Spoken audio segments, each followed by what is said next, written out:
Welcome to Jayanthi's kitchen. ನಾನಿವತ್ತು mango milk shake ಮಾಡ್ತಾಯಿದ್ದೀನಿ. ಹೇಗೆ ಮಾಡೋದು ಅಂತ ನೋಡೋಣ.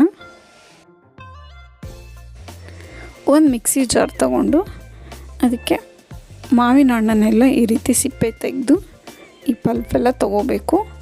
ಇದನ್ನು ಒಂದು ಮಿಕ್ಸಿ ಜಾರ್ಗೆ ಸೇರಿಸ್ಕೊಳ್ಳೋಣ.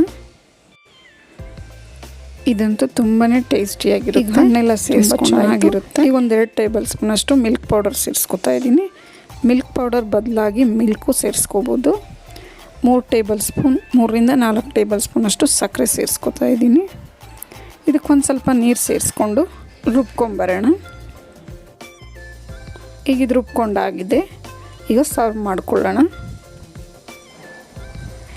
ನಾನು ಇದಕ್ಕೆ ಜಾಸ್ತಿ ನೀರು ಸೇರಿಸ್ಕೊಂಡಿಲ್ಲ, ಒಂದು ಸ್ವಲ್ಪ ಕಡಿಮೆ ನೀರು ಸೇರಿಸ್ಕೊಂಡಿದ್ದೀನಿ. ಅದಕ್ಕೆ ಈ ರೀತಿ ತಿಕ್ಕಾಗಿ ಬಂದಿದೆ.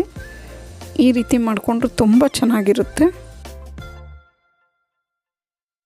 ಇಷ್ಟು ಗಟ್ಟಿ ಇಷ್ಟ ಆಗದೆ ಇರೋರು ಇನ್ನೂ ಒಂದು ಸ್ವಲ್ಪ ನೀರು ಸೇರಿಸ್ಕೋಬೋದು.